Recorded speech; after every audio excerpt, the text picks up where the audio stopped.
আগামী নির্বাচন অবাধ সুষ্ঠু করতে সরকার বদ্ধপরিকর, মার্কিন সিনেটর গ্যারি পিটার্সকে বললেন প্রধান উপদেষ্টা আদালতের।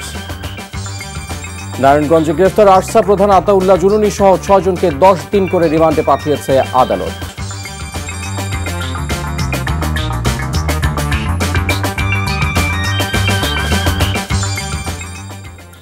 আসসালামু আলাইকুম, মোহাম্মদ ইফতেখার স্বাগত জানাচ্ছি এনটিভির মধ্যরাতের খবরে। ক্রাউন সিমেন্ট শিরোনাম দেখছিলেন, এবার চলে যাব পুরো খবরে। প্রধান উপদেষ্টা ডক্টর মোহাম্মদ ইউনূস বলেছেন, গত বছরের আগস্টে ছাত্র জনতার অভ্যুত্থানে পট পরিবর্তনের পর সংখ্যালঘুদের উপর যে আক্রমণ হয়েছে তা ধর্মীয় কারণে নয়, বরং তা ছিল রাজনৈতিক। তবে তার সরকার দোষীদের বিরুদ্ধে দ্রুত ব্যবস্থা নিয়েছে। এ সময় ধর্মবর্ণ নির্বিশেষে দেশের সবার মানবাধিকার রক্ষার অঙ্গীকার পুনর্ব্যক্ত করেন প্রধান উপদেষ্টা। মঙ্গলবার রাষ্ট্রীয় অতিথি ভবন যমুনায় ডক্টর ইউনূসের সঙ্গে সফররত মার্কিন সিনেটর গ্যারি পিটার্স সাক্ষাৎ করতে এলে তিনি এসব কথা জানান। ধর্মীয় সম্প্রীতির প্রকৃত তথ্য জানতে বাংলাদেশ সফরের জন্য মার্কিন সিনেটর সহ অন্যান্য মার্কিন রাজনৈতিক নেতা, সাংবাদিক এবং কর্মীদের আমন্ত্রণ জানান ডক্টর মোহাম্মদ ইউনূস। প্রধান উপদেষ্টা বলেন, আগামী নির্বাচন অবাধ ও সুষ্ঠু করতে বদ্ধপরিকর তার সরকার। আর প্রস্তাবিত সংস্কারগুলোতে সম্মত হওয়ার পর রাজনৈতিক দলগুলো জুলাই সনদে স্বাক্ষর করবে, যা দেশের ভবিষ্যৎ গতিপথ নির্ধারণ করবে। এ সময় সিনেটর পিটার্স ইউনূস সরকারের সংস্কার কর্মসূচির প্রশংসা করে বলেন, যুক্তরাষ্ট্র বাংলাদেশে মসৃণ গণতান্ত্রিক উত্তরণের জন্য অপেক্ষা করছে। তিনি বলেন, সংখ্যালঘুদের উপর হামলা নিয়ে ব্যাপক ভুল তথ্য ছড়িয়ে পড়েছে। এই ভুল তথ্যের কিছু অংশ মার্কিন যুক্তরাষ্ট্রেও ছড়িয়েছে। এদিন একই স্থানে প্রধান উপদেষ্টার সাথে সাক্ষাৎ করেছেন কাতারের রাষ্ট্রদূত সেরায়া আলী আল কাহতানি। সরকারের সংস্কার এজেন্ডার প্রতি পূর্ণ সমর্থন জানায় কাতার। গ্রহণযোগ্য নির্বাচনের মাধ্যমে জনগণের সরকার প্রতিষ্ঠায় সবাইকে ঐক্যবদ্ধ থাকার আহ্বান জানিয়েছেন বিএনপির সিনিয়র নেতারা। তারা বলেন, ষড়যন্ত্রের মাধ্যমে নির্বাচন পেছানোর পায়তারা চলছে। দ্রুত নির্বাচন দেওয়ার আহ্বান জানান নেতারা। মঙ্গলবার রাজধানীতে আলাদা অনুষ্ঠানে এসব কথা বলেন তারা। মেজবাহ হাসানের রিপোর্ট। পবিত্র মাহে রমজানে ঢাকা বিশ্ববিদ্যালয়ে জাতীয়তাবাদী ছাত্র দলের এই ব্যতিক্রমী আয়োজন। অনুষ্ঠানে অংশ নিয়ে হিফজুল কোরআন ও তেলাওয়াত প্রতিযোগীদের তেলাওয়াতে মুগ্ধ হন আমন্ত্রিত অতিথিরা। পরে ছাত্রদল সভাপতি জানান, সকল প্রোপাগান্ডার জবাব দিতেই এমন আয়োজন। প্রোপাগান্ডার শিকার হচ্ছে। অনুষ্ঠানে বক্তারা বলেন, জনগণের সরকার আনতে সবাইকে এক থাকতে হবে। অন্তর্বর্তীকালীন সরকার হয়েছে, সামনে নির্বাচন, ঐক্যবদ্ধ থাকতে হবে। ইসলামী রাজনৈতিক দৃষ্টিকোণ থেকে বিএনপি আবু তালেবের ভূমিকায়, আর আওয়ামী লীগের আগাগোড়ায় ভূমিকা হলো আবু জাহালের ভূমিকা। জাতীয়তাবাদী শক্তি এবং ইসলামী শক্তির মধ্যে বিভেদ তৈরি হয়, বাংলাদেশ বিপন্ন হবে। বাংলাদেশ বিরোধী ফ্যাসিবাদী শক্তি আবার শক্তিশালী হবে। জাতীয় প্রেস ক্লাবে খন্দকার দেলোয়ার হোসেনের মৃত্যুবার্ষিকীতে অংশ নিয়ে বিএনপির স্থায়ী কমিটির সদস্য খন্দকার মোশাররফ হোসেন বলেন, ফ্যাসিস্টরা পালালেও বিভিন্ন অজুহাতে জনগণের ভোটাধিকারে এখনো ফিরে আসেনি। জনগণ যে গত 16 বছর যাবৎ ভোটের থেকে বঞ্চিত আছে, সেই ভোট তারা স্বাধীনভাবে এদেশে প্রয়োগ করতে পারবে এবং এই জনগণের সরকার প্রতিষ্ঠা করবে। প্রথম হলো জনগণের সংসদ প্রতিষ্ঠা করতে পারবে, তার মাধ্যমে সরকার প্রতিষ্ঠা করতে পারবে। নানা উছিলায় বিলম্ব করার জন্য চেষ্টা করা হচ্ছে। এদিকে খামারবাড়ির কৃষিবিদ ইনস্টিটিউটে এক ইফতার মাহফিলে বিএনপির স্থায়ী কমিটির সদস্য মির্জা আব্বাস অভিযোগ করেন, মিডিয়া ট্রায়ালের শিকার হচ্ছেন তারা। সব মানুষ, সব রাজনৈতিক দল নির্দোষ, একমাত্র দোষ হলো বিএনপিকে আওয়ামী লীগের দিকে ঠেলে দেওয়ার চেষ্টা করছে। আর আওয়ামী লীগ বিএনপিকে 17 বছর আমাদের ঘর ছাড়া রেখেছে, আমরা ঘরে থাকতে পারি নাই। দ্রুত নির্বাচন দিয়ে সংস্কারের মূল দায়িত্ব জনগণের নির্বাচিত সরকারের হাতে তুলে দেওয়ার তাগিদ দেন বিএনপি নেতারা। Mezbah Hasan, NTV news, Dhaka. সংস্কার নিয়ে জাতীয় ঐকমত্য সৃষ্টির লক্ষ্যে রাজনৈতিক দলগুলোর সঙ্গে আলাদাভাবে বৃহস্পতিবার থেকে আলোচনা শুরু করতে যাচ্ছে জাতীয় ঐকমত্য কমিশন। প্রথম পর্যায়ে বৃহস্পতিবার বেলা ৩টায় এলডিপির সঙ্গে আলোচনার সময় নির্ধারণ করা হয়েছে। পর্যায়ক্রমে অন্য দলগুলোর সঙ্গেও আলোচনার সময়সূচি ঘোষণা করা হবে। মঙ্গলবার জাতীয় ঐকমত্য কমিশনের এক সংবাদ বিজ্ঞপ্তিতে এই তথ্য জানানো হয়।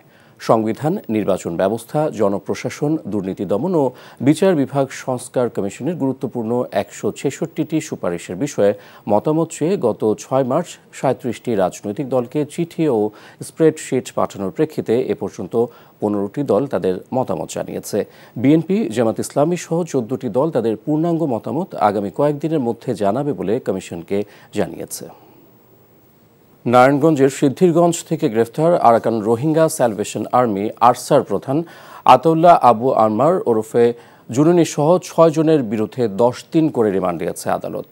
মঙ্গলবার দুপুরে নারায়ণগঞ্জ জ্যেষ্ঠ বিচারিক হাকিম আদালতের বিচারক মঈনুদ্দিন কাদির এ আদেশ দেন। বিষয়টি নিশ্চিত করে কোর্ট পুলিশ পরিদর্শক কায়ুম খান জানান, তদন্তকারী কর্মকর্তা আসামিদের জিজ্ঞাসাবাদের জন্য 2টি মামলায় 20 দিনের রিমান্ড আবেদন করেন। শুনানি শেষে আদালত 2 মামলায় 5 দিন করে মোট 10 দিনের রিমান্ড মঞ্জুর করে। এর আগে সোমবার ভোরে গোপন সংবাদের ভিত্তিতে সিদ্ধিরগঞ্জের ভূমিপল্লী আবাসিক এলাকার বাড়িতে অভিযান চালিয়ে আরসার প্রধান আতাউল্লাহ আবু আম্মার ওরফে জুনুনি, মোশতাক আহমদ, মনিরুজ্জামান, আমিনে সলিমুল্লাহ, আসমাউল হোসনা ও হাসানকে গ্রেফতার করে র্যাব।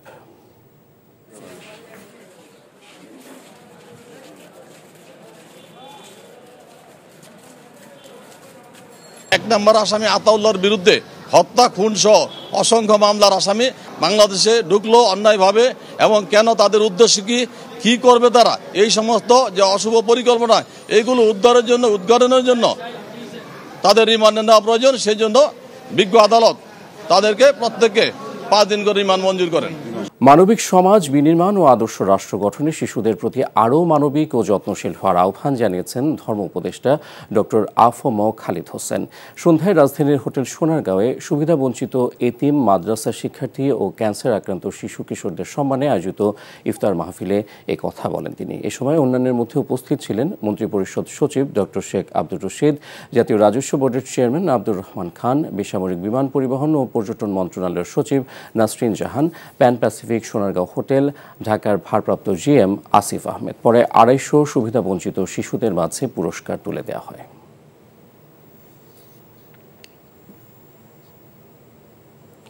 বাংলাদেশে নিযুক্ত British high commissioner Sarah Cook বলেছেন, বাংলাদেশে উচ্চশিক্ষার ভবিষ্যৎ বিকাশে ট্রান্সন্যাশনাল এডুকেশন টিএনই গুরুত্বপূর্ণ ভূমিকা রাখবে। আজ ব্রিটিশ কাউন্সিল অডিটোরিয়ামে বাংলাদেশে ট্রান্সন্যাশনাল এডুকেশনের বর্তমান অবস্থা ও ভবিষ্যৎ সম্ভাবনা নিয়ে গবেষণা প্রতিবেদন প্রকাশ অনুষ্ঠানে একথা বলেন তিনি। প্রতিবেদনটি এ খাতের চ্যালেঞ্জ ও সম্ভাবনা চিহ্নিত করতে সহায়ক হবে মন্তব্য করে তিনি বলেন, টিএনই বাংলাদেশের শিক্ষায় মান বৃদ্ধি ও অর্থনৈতিক উন্নয়নে ভূমিকা রাখবে। অনুষ্ঠানে উপস্থিত ছিলেন বিশ্ববিদ্যালয় মঞ্জুরি কমিশনের চেয়ারম্যান অধ্যাপক ডক্টর এস.এম.এ. ফায়েজ।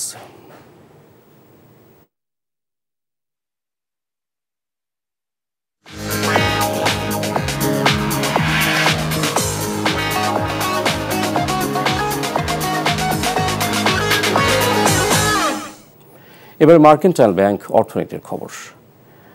বর্তমান অর্থনৈতিক বাস্তবতায় ব্যক্তি শ্রেণীর করমুক্ত আয়ের সীমা 5 লাখ টাকা করার দাবি জানিয়েছেন Dhaka chamber of commerce and industries DCCI সভাপতি তাসকিন আহমেদ। সকালে রাজধানীর আগারগাঁওয়ের জাতীয় রাজস্ব বোর্ড এনবিআর ভবনে সংস্থাটির সঙ্গে প্রাক বাজেট আলোচনায় এমন দাবি জানান তিনি। তাসকিন আহমেদ বলেন, ব্যক্তি পর্যায়ে করের হার কমিয়ে করের আওতা বাড়ানো উচিত। পাশাপাশি পণ্য আমদানিতে আগাম কর কমানো, ভ্যাটের হার একক সংখ্যায় নামিয়ে আনার প্রস্তাব দেন ডিসিসিআইয়ের সভাপতি।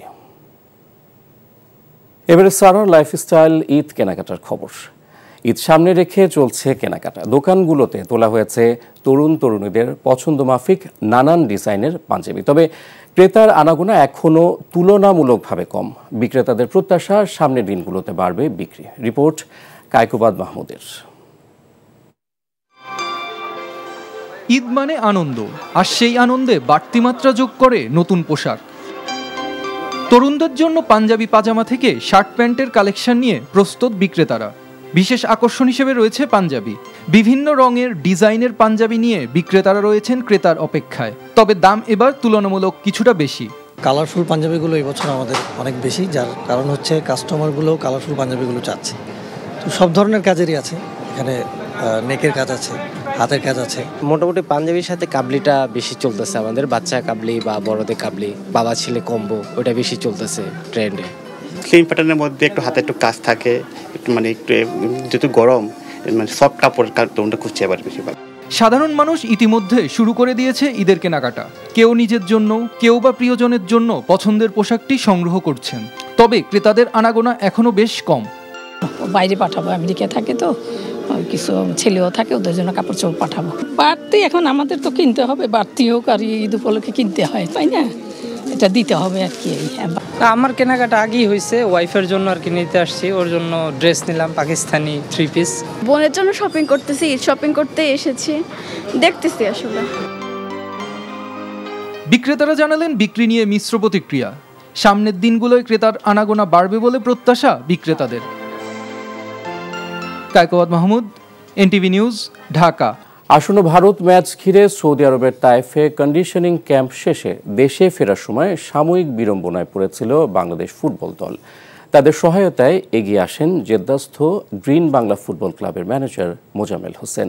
এতে তার প্রতি কৃতজ্ঞতা প্রকাশ করে বাংলাদেশ ফুটবল দল। এনটিভি জেদ্দা প্রতিনিধি মাসুদ সেলিম জানান, নির্ধারিত সময়ের মধ্যে বিমানবন্দরে পৌঁছান বাংলাদেশ ফুটবল দলের কোচ, খেলোয়াড় ও অন্যান্য স্টাফরা। তবে তাদের ব্যাগবাহী গাড়িটি বিমানবন্দরে পৌঁছায় নির্ধারিত সময়ের বেশ কিছুক্ষণ পর। এতে লাগেজ বুকিং নিয়ে বাধে বিপত্তি। খবর পেয়ে এগিয়ে আসেন গ্রিন বাংলা ফুটবল ক্লাবের ম্যানেজার মোজাম্মেল হোসেন।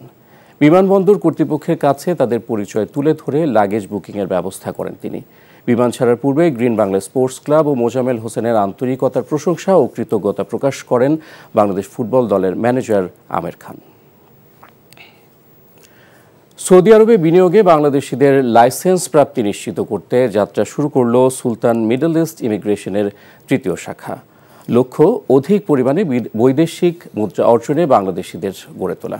সোমবার জেদ্দায় শরাফিয়া আল আবির হসপিটালের পাশে অ্যাডভান্স বিজনেস সেন্টারের গ্রাউন্ড ফ্লোরে প্রতিষ্ঠানটির ৩য় শাখার উদ্বোধন করা হয়। এনটিভি জেদ্দা প্রতিনিধি মাসুদ সেলিম জানান, প্রতিষ্ঠানটির সিইও এবং প্রতিষ্ঠাতা হৃদয় সুলতান ও ব্যবস্থাপনা পরিচালক জুয়েল সুলতান ফিতা কেটে ৩য় শাখার উদ্বোধন করেন।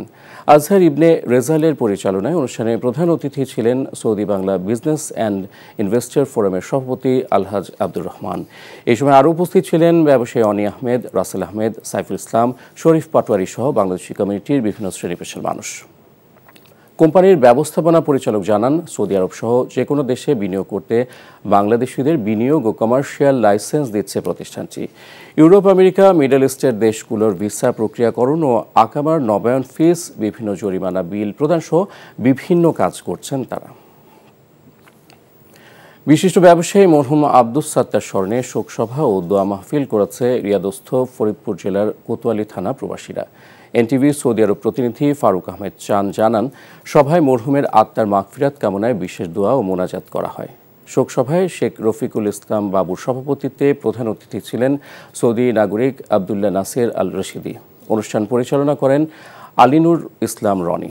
এছাড়া বিশেষ অতিথি ছিলেন আব্দুল মতিন মোল্লা, রবিউল, শহীদুল শিকদার, আবুল হাশেম ও সেলিম মিয়া। কুয়েতে প্রায় 400 লোকের জন্য ইফতার ও দোয়া মাহফিলের আয়োজন করেছে কুমিল্লা প্রবাসী পরিষদ কুয়েত। এনটিভি কুয়েত প্রতিনিধি আলামিন সরকার জানান, কুমিল্লা প্রবাসী পরিষদের সভাপতি জনাব আলী আব্দুল ওয়াহিদের সভাপতিত্বে এবং মোহাম্মদ জসিমউদ্দিন ও আলামিন সরকারের যৌথ সঞ্চালনায় অনুষ্ঠানের প্রধান অতিথি ছিলেন কুয়েত বাংলাদেশ বিজনেস কাউন্সিলের সভাপতি লুৎফর রহমান মোখার আলী। বিশেষ অতিথি ছিলেন আতাউল গনি মামুন, হাজি আবুল কাশেম, হাজি জয়নাল মিয়াজি। অনুষ্ঠানে শুভেচ্ছা বক্তব্য রাখেন সংগঠনের সাধারণ সম্পাদক মেহেদি হাসান, মোহাম্মদ ইমরান সহ আরও অনেকে। আগামী নির্বাচন অবাধ সুষ্ঠু করতে সরকার বদ্ধপরিকর, মার্কিন সিনেটর গ্যারি পিটার্সকে বললেন প্রধান উপদেষ্টা। নারায়ণগঞ্জে গ্রেফতার আরসা প্রধান আতাউল্লাহ জুনুনি সহ 6 জনকে 10 দিন করে রিমান্ডে পাঠিয়েছে আদালত।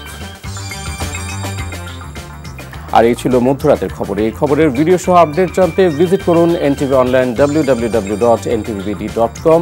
এছাড়াও এনটিভির জনপ্রিয় সব অনুষ্ঠান ও খবরের আপডেট জানতে ভিজিট করুন আমাদের ইউটিউব ও ভেরিফাইড ফেসবুক পেজ। সকাল 7:30টায় সকালের খবর দেখার আমন্ত্রণ রইল। ধন্যবাদ সবাইকে। শুভরাত্রি।